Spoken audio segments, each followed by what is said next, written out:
avec Ali Bongo, le président qui est largement absent depuis quasiment 3 mois. Oui, tout à fait, je confirme effectivement que depuis le 25 octobre précisément, 2018, on n'a plus une trace d'Ali Bongo. Et aujourd'hui, c'est une situation, ça donne une conséquence qui est très simple. Le pays est un peu dans l'attente parce qu'on ne sait pas si c'est vrai, si c'est faux, puisqu'on a assisté à pas mal de montages vidéo pour rassurer l'opinion. Cependant, ça a des vraies conséquences au quotidien parce que l'État ne fonctionne plus, les décrets ne sont plus pris, qu'ils soient des décrets de nomination ou même des décrets pour permettre le décaissement du budget de l'État.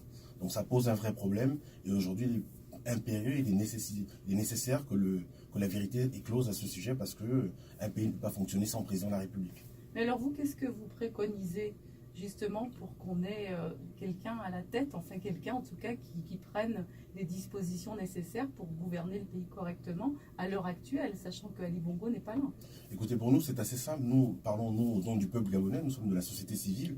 Et au mouvement citoyen Trop c'est trop, pour nous, les choses sont simples. Il y a un président qui a été élu en 2016, qui s'appelle Jean Ping, qui a remporté la majorité des suffrages. C'est important. C'est important, nous sommes dans un État démocratique et c'est important d'accorder le crédit au vote. C'est quand même un honneur d'être ici chez Abraham Lincoln, qui nous a dit que le bulletin de vote était plus puissant que la balle du fusil. Il se trouve malheureusement que moi, dans mon pays, ce n'est pas encore le cas. Le bulletin de vote fait encore malheureusement pas, ne met pas encore tout le monde d'accord parce que le gouvernement a tué les Gabonais, de nombreux Gabonais qui sont levés et aujourd'hui on a encore des prisonniers politiques d'opinion qui sont en prison sans jugement et ce depuis 3 ans. Donc pour nous la solution est simple, c'est de revenir à l'élection, réouvrir le contentieux électoral et dire la vérité. Est-ce que vous pensez que ce serait possible ça? Parce que bon, la Cour constitutionnelle s'était prononcée, comment revenir en arrière? Vous voulez réouvrir un fichier électoral qui date de 2016? Non, nous avons des précédents en Côte d'Ivoire.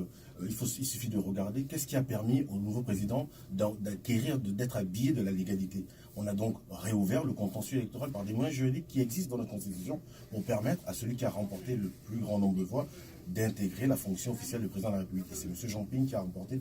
L'OIF l'a dit, l'Union européenne l'a dit à travers des rapports de mission d'observation électorale. Mais est-ce qu'on les entend toujours autant qu'avant? Comme vous le dites, l'Union européenne, l'OIF, ils se sont prononcés il y a quelques temps, quelques mois, 1 an ou 2. Enfin, mais maintenant, est-ce qu'on les entend encore comme auparavant? On les entend moins. On les entend moins parce qu'il y a une main invisible.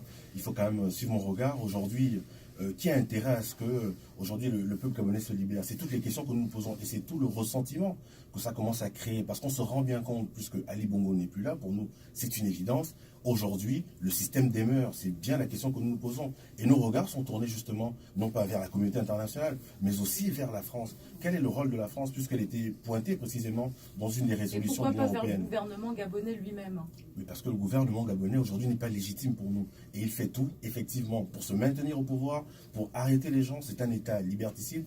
Et le Gabon empêche juste aux gens de rêver, aux jeunes et aux femmes de rêver. Alors justement, quel est votre point de vue, votre réaction par rapport à, ça date déjà de quelques temps, mais la non-compétence de la Cour pénale internationale sur les violences post-électorales 2016, rapidement. Notre réaction est celle qu'on a eue avec ce qui s'est passé il y a quelques jours.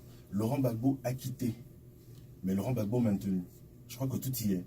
Voilà, les peuples africains commencent à comprendre et à se dire, à juste titre, que la CPI était un organe de domination. Oui, mais alors là, qu'est-ce que vous avez comme preuve? Parce qu'on va de 3 morts à 300 morts selon qui est-ce qui s'exprime par rapport à cela.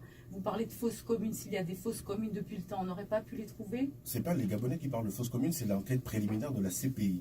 Et madame, qui toutefois s'est déclarée incompétente en matière de crimes contre l'humanité. Voilà. Et quand on parle de fausses communes, on peut parler de crimes contre l'humanité. Ce qui est intéressant avec la justice, c'est avec le droit, il est précis. Le crime contre l'humanité, ce n'est pas le nombre de personnes, c'est l'organisation pour le massacre qui est commis, pour les tueries qui sont commises. Là, en l'occurrence, c'était préparé, c'était un assaut organisé pour aller tuer, avec l'intention de tuer des jeunes gens qui n'avaient eu qu'un seul tort, de croire en la démocratie, en l'alternance. Alors vous avez justement créé ce comité de libération des prisonniers politiques. Qu'en est-il, les prisonniers politiques aujourd'hui? Citez quelques noms. Comment vous vous y prenez pour les faire sortir? Nous n'avons pas créé un mouvement Toseto, mais effectivement ce comité est bien là, parce que nous venons en soutien à Bertrand Zibi, Landry Amia Washington, Hervé Mogo Kinga et d'autres prisonniers politiques qui sont des prisonniers d'opinion. Madame, il faut se dire qu'en 2019 encore, on arrête des gens, on les maintient en prison plus de 3 ans, bientôt 3 ans, sans jugement, juste pour le fait qu'ils aient eu des opinions contraires au système.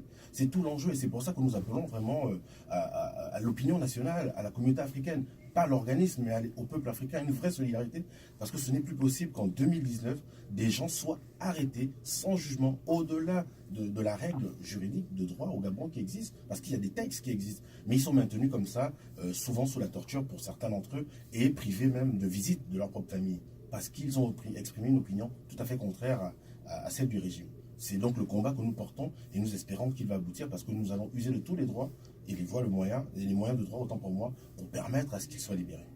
Merci, parfait, excellent. On va